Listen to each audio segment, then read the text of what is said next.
letting go to move forward is about letting go of the things that are holding you back, but it's more about taking all of the things that you are, all of the things that you know, and moving into that next, shifting your perspective into what is next and standing strong in all that you are and all that you know.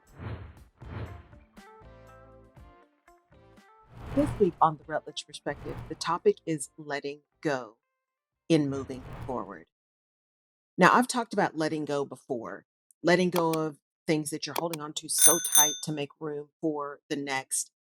But this is a little bit different. As we move into this second quarter of 2024, and today in particular with this solar eclipse, things really are shifting.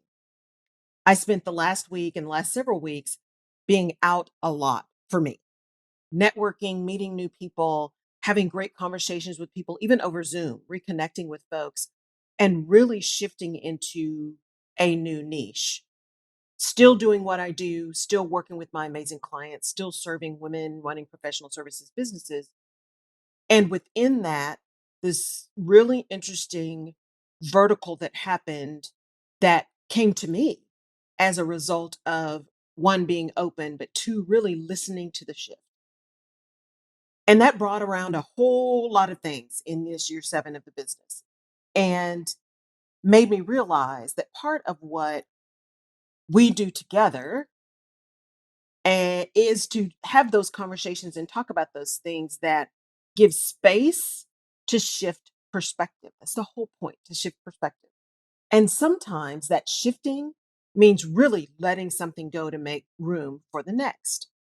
So if you are in a career, you're trying to decide on a new job, you're trying to get out of a new job, which by the way, I've got someone I'm tagging in a post that I'll do today for you to check her out. Um, if you're trying to just move, if you've got a business that you're looking at shifting, you've been running it for a while, it works really well, but something just feels like not quite right, or you're just looking for the next, that's when it's time to really sit down, pause, evaluate, and let go. Letting go is an act of moving forward. So as I was marinating on a bunch of stuff over the weekend and really thinking in particular about this podcast and the 5 years of this podcast and the 20,000 downloads and all of you who have been so wonderful to listen and to comment and to let me know how much it meant to you, and having a producer that takes some clips and does some interesting stuff and all of that, all the things. What also happened at the end of last year was this real drive to shift the podcast into something different, to maybe just not do it at all. Like I just didn't do the radio show. The radio show has been sunset. I loved it. But it was just time. And that whole conversation about, is it just time to let go of the Rutledge Perspective? And then I go to an event and everybody's like, oh my gosh, I love your stuff. I cannot believe I'm getting to meet you in person. I love the things you put out. It's so great. And I get all of that. And start thinking, maybe I just need to keep it. Maybe I need to keep it. Because as I saw posted this week by someone, your purpose is not about you. You fulfilling your purpose is not about you. You fulfilling your purpose is about the impact it makes on others. And so as we go into this week, and as you listen to this podcast, I want you to think about this question. What is it in your career, in your life, in your business, that it may be time to let go in order to move forward? And what does letting go mean? Does letting go mean letting go of control? Hiring that next person? Figuring out who you can turn some work over to so you can do the next thing? Does letting go mean, man, you've been at that company for 10 years and it's just time? You love them. You put the team together. You really feel bad about leaving this team that you built, but it's just time. Does letting go mean all of the things that are comfortable for you, deciding that what's more important is getting to that thing you're driven to do, as opposed to holding on to the stuff that's comfortable? What does letting go look like? Because as with all things, there is no right or wrong with letting go. It just is. Sometimes you let go of something simply to pause. Sometimes you let go of simply control. Thing is still in your life, but you just let go of controlling the thing and just let it happen however it's going to happen.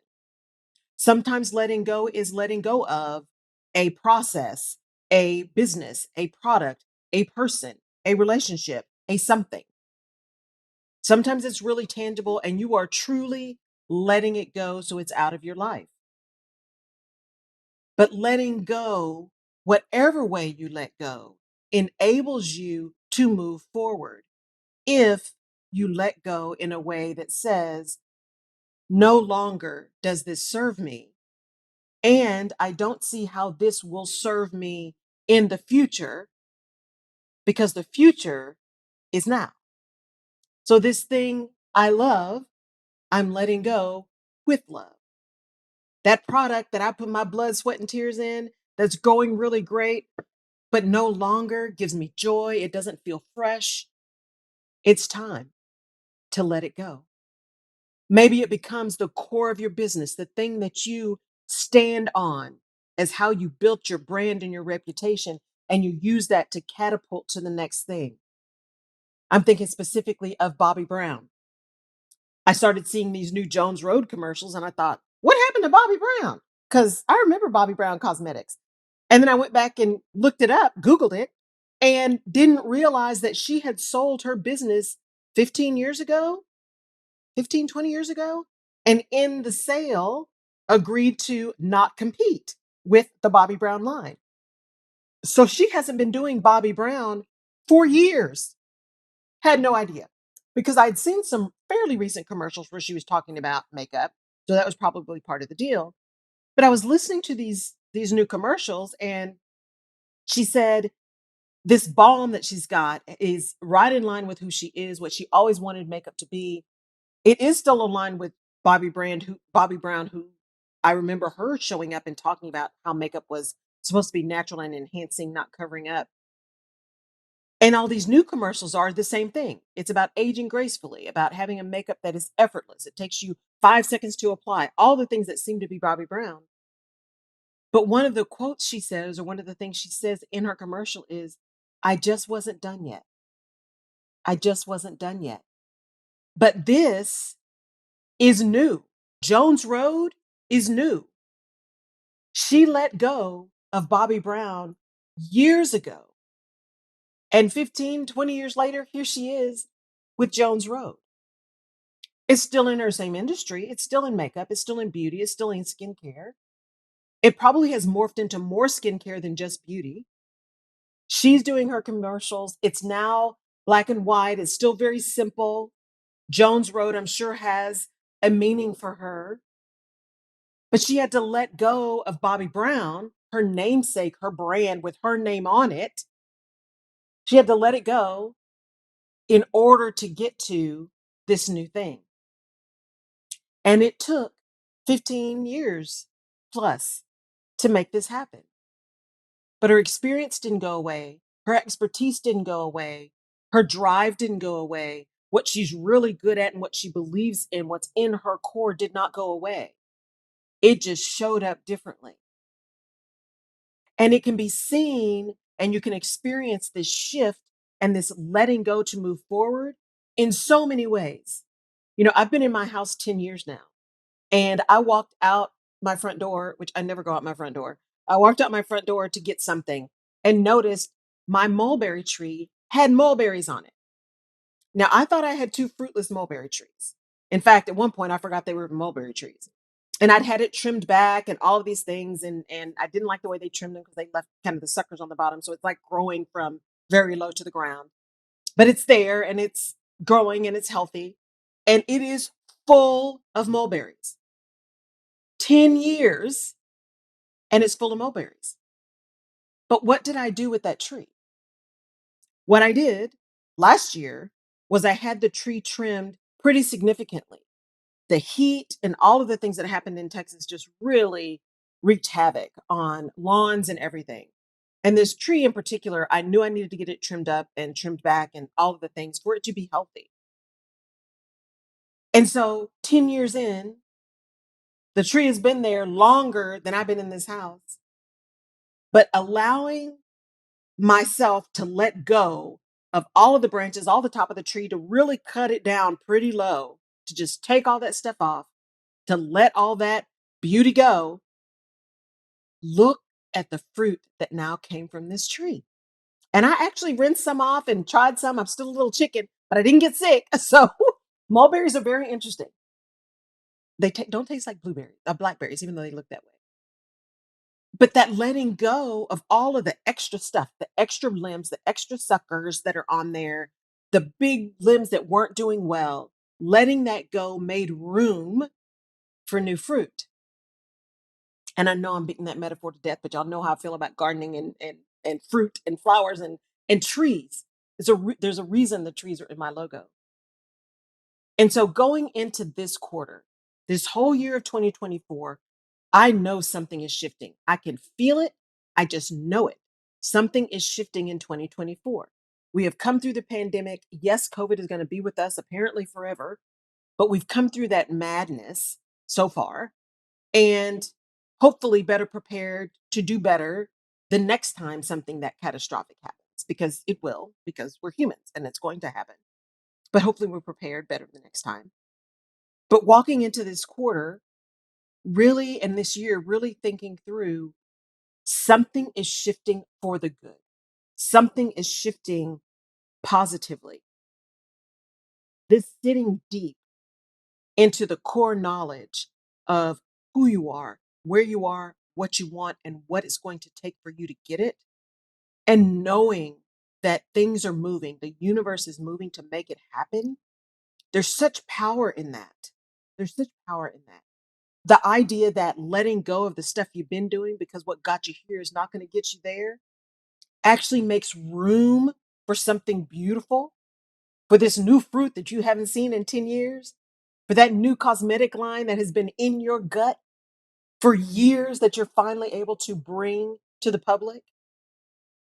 Letting go to move forward is about letting go of the things that are holding you back, but it's more about taking all of the things that you are, all of the things that you know, every scar, every battle, every triumph, and moving into that next, shifting your perspective into what is next and standing strong in all that you are and all that you know. One of the things I told this group in the Center for Houston's Future that I am so fortunate to be in the 45th cohort of, as we were doing an exercise, I said, being in this room with so many of you who are still in these leadership roles in corporate gives me hope. It gives me hope because I'm listening to you and I'm watching and I'm seeing people who are adamant about being great leaders, leadership being about behavior, not about position, about not only leadership in the community and what's going on in Houston and how we can impact this city that's so amazing, but also how you can impact where you are, your teams, your people, your groups, your nonprofits, your committees, seeing them come into this space with strength and with courage and with determination gives me hope. Letting go of that idea that it's just really tough to find good leaders, because I don't think that's true. I think it's easy to find good leaders. It's tough to maintain and retain good leadership. And that's a result of culture and environment and ego, because leadership is about behavior, not about position. So as you move through this week, one, I hope you get a chance to see the eclipse. I think we only get 3 to 4 minutes here in Texas. And with the weather, who knows what we'll get to see. But it is definitely a shift. There are things moving for this to be an eclipse year as well. Just so much happening in 2024. Think about what it is that you can let go to move forward. What is something that may not necessarily be holding you back, but it's absolutely not going to catapult you forward? And how can you let go to move forward? What are those things that just are no longer serving you or your business or your desire or your career? That doesn't mean they're bad things. It doesn't mean they're bad people. It doesn't mean they're bad relationships. It just means that the season is over. People and things and situations come into your life for a reason, a season, or a lifetime. And perhaps this is the season to let some things go, the season to spring forward into what is new, the season to seize you. Thank you so much for tuning into the Rutledge Perspective. This is a season for the Rutledge Perspective, and I am so eternally grateful for all of you who have listened and tuned in and liked and shared and all of that. I am going to be shifting. I don't know what that looks like yet, but I am going to be shifting. You're going to see some incredible interviews coming up on the Rutledge Perspective, and I will be letting you know what's going to be next. But it is time to make some moves. It is time to engage in a way that's different and bigger and broader. And I love it. So you're going to still see me. You'll still see me on a podcast. You'll still see me on lives. You'll still see me on LinkedIn. You'll still see me giving as much wisdom as I possibly can and sharing as much and gaining as much from you as I hopefully am able to give to you. So go out, have a fantastic week, enjoy the eclipse, be safe. Please don't ruin your eyes trying to see the eclipse, and think about what you're going to let go. Thank you for tuning in. We'll catch you next time. Bye-bye. Thank you for watching this video. If it said something to you, please hit that like button and subscribe to my channel. And you can find more of my video content here. Thank you for tuning in. We'll catch you next time.